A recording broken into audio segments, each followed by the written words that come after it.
Oi gente, antes de começar o vídeo eu queria lembrar pra vocês que eu sou uma das novas curadoras do Clube Leitura, um clube de assinatura de livros que você recebe todo mês na sua casa.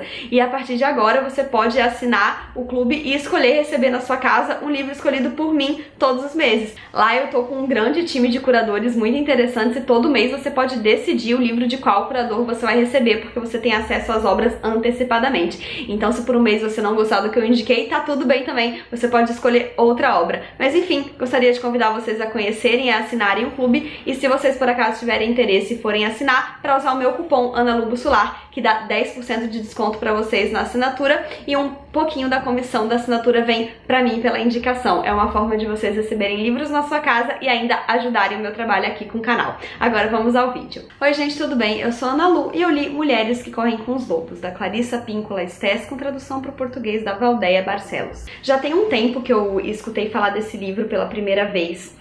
Foi uma amiga minha que me indicou lá em 2013, eu chutaria. Era uma professora da escola de teatro em que eu também trabalhava, e ela sempre me indicava esse livro porque ela falava que eu tinha que entrar em contato com o meu eu interior e aprender com os animais e tal. Essa professora tinha uma vibe muito boa, ela vivia os instintos, ela tocava tambor, ela era dessa vibe mais natural, mais selvagem, né, que é o que o livro fala. E ela sempre me indicava esse livro porque ela achava que isso faltava pra mim. Só que, enfim, eu escutava ela falar, mas não dava muita bola, não tinha muita vontade de ler. Fui começar a ter vontade de ler esse livro alguns anos depois, mas ainda assim ele nunca virava prioridade, até que um dia eu finalmente comprei. Ele foi pra estante e eu quase me envolvi com a leitura no ano passado, quando a Rita Araújo, do Livros que Li, propôs uma leitura coletiva, só que não funciona pra mim essa ideia de ler um livro durante um ano todo intercalando com outras leituras, porque eu perco totalmente a vontade, eu acabo querendo ler só o livro que eu tô lendo no momento e não pegar esse que eu tinha que ler até tal página em fevereiro, então não rolou. Esse ano, agora no meio da quarentena, eu pensei em que livro que eu ia pegar pra ler e ele gritou pra mim, eu falei assim, acho que vai ser agora, se eu não for ter um encontro com esse livro no momento de ansiedade e quarentena, no momento em que o mundo tá surtado, não vai ser nunca, né? E aí, enfim, finalmente li Mulheres que Correm com os Lobos, hoje a gente vai conversar um pouco a respeito. Eu já vou dizer que esse livro, ele é muito mixed feelings pra mim, e eu acho que pra maioria das pessoas que não tenha os instintos tão aflorados e que não viva tanto essa questão, né? Como eu imagino que seja pra essa amiga que me indicou. Por quê? Porque a autora do livro, ela é psicóloga e junguiana, e ela foca muito nessa questão da mulher selvagem durante o livro todo. O título Mulheres Correm com os Lobos já diz a que veio quando ela explica a relação do feminino com os lobos. Ela vai contar um pouco sobre os lobos, a maneira com que eles vivem, a questão da alcateia, como que eles encaram a morte, como que eles encaram o perigo, como eles são muito vívidos por conta dos instintos dele, como eles são safos. E ela vai colocar que a mulher pode ser tudo isso, ela só não se encontrou ainda. E ela começa num prólogo já causando muito estranhamento pra mim, porque ela diz o seguinte, em determinado momento do prefácio: quando são cortados os vínculos de uma mulher com sua fonte de origem, ela fica esterilizada e seus instintos e ciclos naturais são perdidos em virtude de uma subordinação à cultura, ao intelecto ou ao ego dela própria ou de outros. E assim, no inicinho do livro isso eu já fiz aquele... Peraí, então ela tá falando aqui que as mulheres não podem estar inseridas na cultura, elas não podem ter ego, elas não podem ser intelectuais.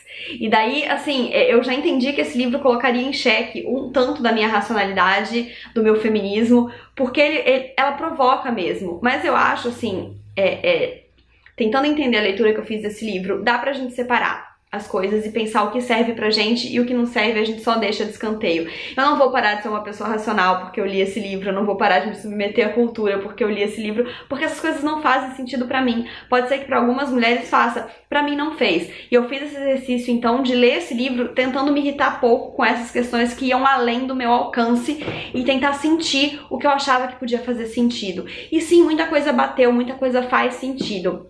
O que a autora vai fazer aqui é pegar histórias clássicas de contos de fada e de tradição oral do mundo inteiro e analisar essas histórias propondo questões que tenham a ver com a vida, com a morte, com o feminino, com a criatividade, com família, com maternidade, com relacionamentos. Então são vários capítulos, a gente tem, se eu não me engano, 14 capítulos aqui.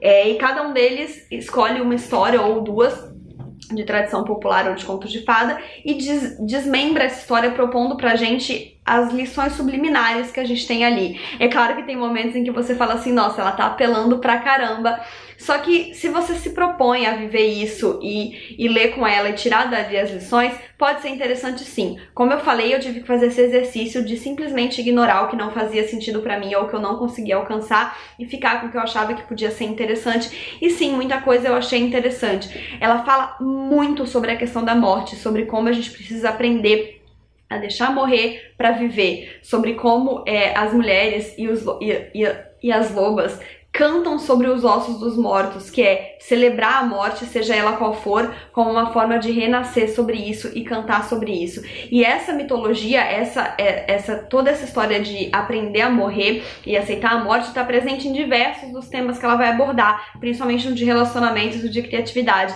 Ela vai falar muito sobre como a gente precisa, em um relacionamento, aceitar muitas mortes, cada quebra de expectativa como uma morte, para poder aceitar o todo do outro. E isso eu achei muito interessante. Tem um capítulo em que ela pega a história do patinho feio, que eu achei muito legal, porque ela faz duas propostas de abordagem dessa história. Uma delas, é claro, falando da maternidade, toda por causa da questão da mãe do patinho, que no início resolve proteger ele porque ele é feinho e tá sofrendo bullying, mas depois ela cansa, porque ela tá cansada de ela também sofrer bullying por causa disso, e ela acaba renegando esse patinho. Então ela vai fazer várias análises sobre a mãe perfeita, sobre a mãe suficientemente boa, sobre a mãe que você tem, sobre a mãe que você eventualmente quer ser. E outro viés que ela dá pra essa história também é o de você sair do ninho pra achar a sua família de verdade. Ela fala muito da questão que às vezes você acha que nasceu na família errada e provavelmente você nasceu mesmo, mas que tem alguém lá fora que tá esperando por você. Se você nasceu numa família que não te entende, que não te aceita, enfim, que você não consegue ser você mesmo, calma, porque tem algum outro grupo lá fora que é a sua família de verdade. E eu achei isso muito interessante, porque eu acho que já passou da hora da gente entender que pra muitas pessoas, em muitos casos, família não necessariamente vai ser sangue, né? Tem casos em que a família é sim uma instituição extremamente opressora e que não faz bem para as pessoas e que elas têm que achar outro lugar. Eu achei muito interessante esses dois vieses que ela trouxe da história do patinho feio. A história com que ela abre aqui é a história do Barba Azul.